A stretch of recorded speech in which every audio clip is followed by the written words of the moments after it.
दोस्तों नमस्कार। मैं हूं आपका अजीत और आपका स्वागत है आपके अपने YouTube चैनल सुनो कहानी समझो ज़िंदगी में। दोस्तों, आज मैं आपके लिए एक दिल को छू लेने वाली रोचक कहानी लेकर आया हूं। इस कहानी को अंत तक जरूर सुनिएगा और हाँ, हमारे चैनल को सब्सक्राइब जरूर कीजिएगा। तो आपका ज़्यादा समय न लेकर चलते हैं कहानी की दुनिया में। बेटों और बहुओं के बार बार कहने पर जयंत जी और राधिका जी तीर्थ करने चले गए। वहां उन्हें सभी तीर्थ स्थलों के दर्शन करने में काफ़ी समय लग गया।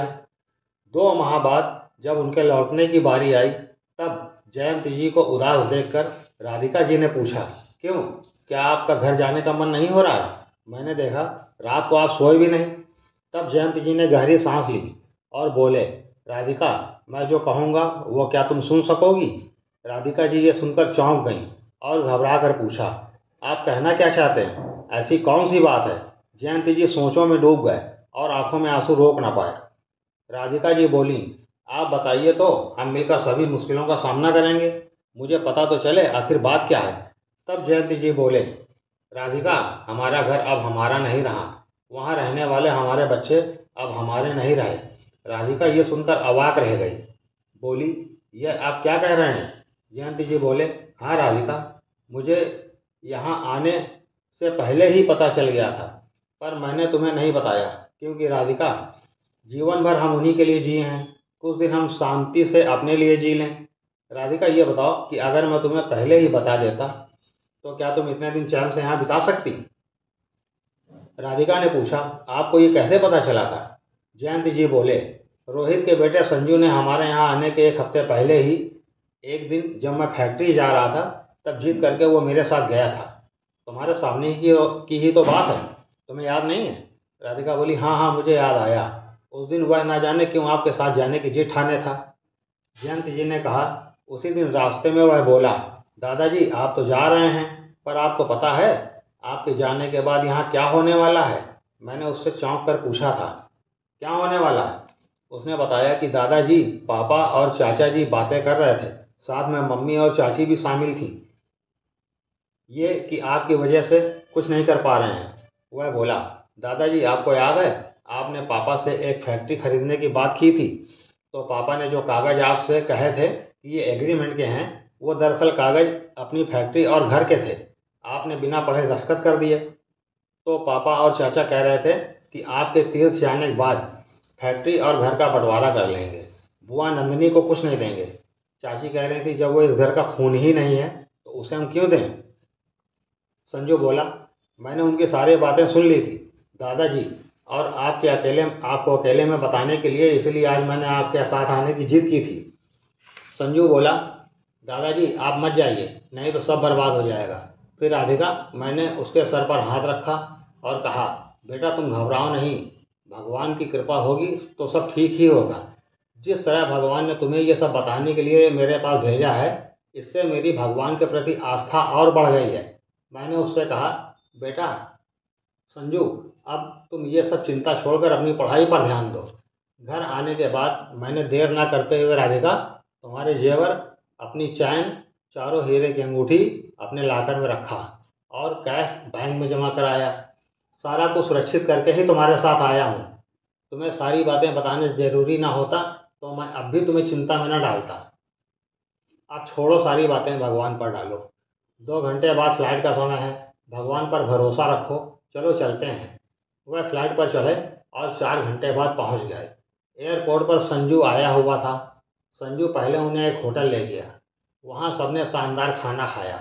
फिर संजू उन्हें लेकर पास ही के पार्क में गया। वहां इत्मीनान से बैठकर फिर बातचीत होने लगी। संजू बोला, दादाजी मैंने आपसे मना किया था, फिर भी आप चले गए। अब देखिए हमारा घर अब घर नहीं लगता, जहाँ प्यार था अब नहीं है। दादाजी बोले, बेटा मैंने बहुत संघर्ष किया था, तब ये घर और फैक्ट्री बना पाया था। मेरे माता पिता ने मुझे और तुम्हारी दादी को घर से निकाल दिया था, क्योंकि मेरी नौकरी छूट गई थी। जहाँ मैं काम करता था वो मालिक दिवालिया हो गया था। मैं दर दर काम की तलाश में भटक रहा था, जबकि मेरा भाई एक जानी मानी फैक्ट्री में काम करता था। उसकी सैलरी भी काफ़ी थी। घर में माता पिता की नज़रों में उसकी वैल्यू बहुत थी। राधिका उनको खुश करने की बहुत कोशिश करती थी, इच्छा के मुताबिक काम करती थी। पर मेरा खाली बैठना उन्हें खलता था। इसी वजह से मेरी माँ ने हम लोगों को घर से निकाल दिया। मैंने पहले मजदूरी की। राधिका, तुम्हारी दादी, मेरे साथ मजदूरी करती थी और हम दोनों रैन बसेरा में सो जाते थे। धीरे धीरे कुछ पैसा बचाया, एक छोटी सी झोपड़ी नुमा कमरा किराए पर लिया, एक ठेला लिया किराए पर और कबाड़ी का काम शुरू किया। कभी कभी कबाड़ में अच्छा सामान भी आ जाता था, उससे हमारी अच्छी आमदनी हो जाती थी। ऐसे ही साल भर हम वहीं रहे। तुम्हारे पिता का जन्म भी उसी झोपड़ी में हुआ। अब मैंने अपना ठेला भी ले लिया, जिससे ठेले का किराया अब नहीं देना पड़ता था। हम लोगों को कोई परेशानी नहीं थी। बेटा, एक दिन जब मैं कबाड़ छांट रहा था, तभी मुझे एक जंग लगे डिब्बे में 6 हीरे के छोटे छोटे पत्थर मिले।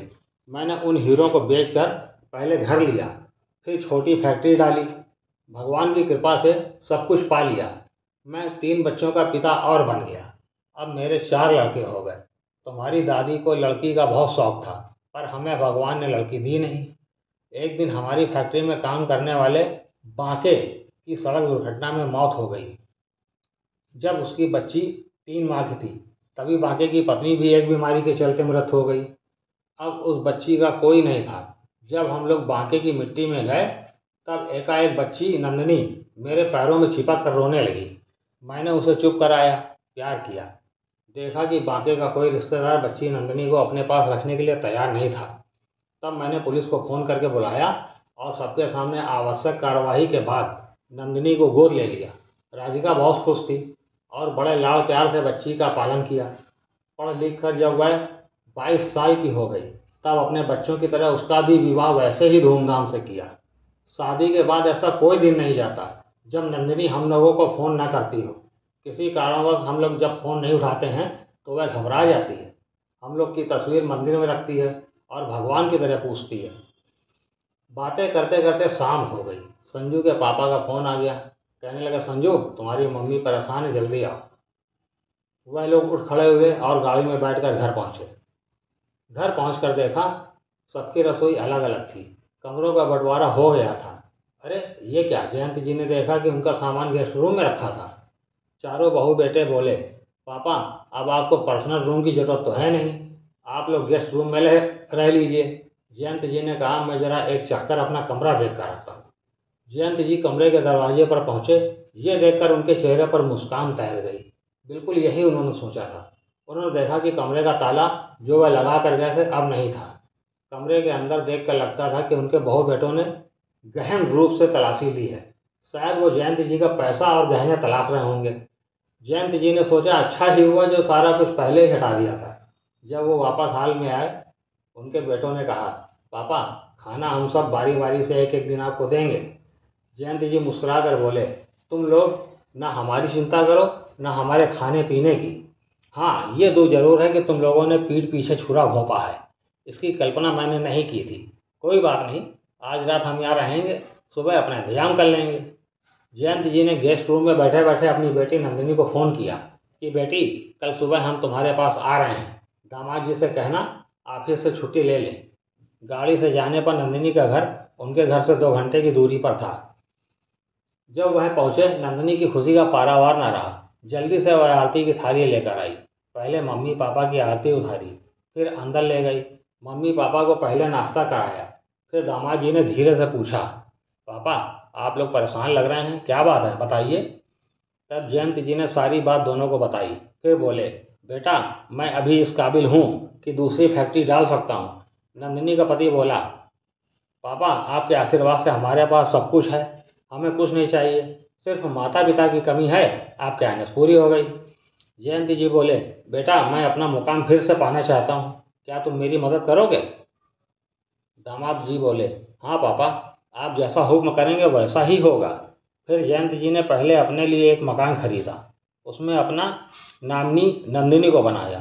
फिर पत्नी राधिका के गहने बेचे, उसमें से कुछ पैसे दामाद ने मिलाए। एक फैक्ट्री खरीदी गई, उसका कुछ हिस्सा संजू के नाम किया, क्योंकि उनकी पूंजी बचाने वाला वही तो था।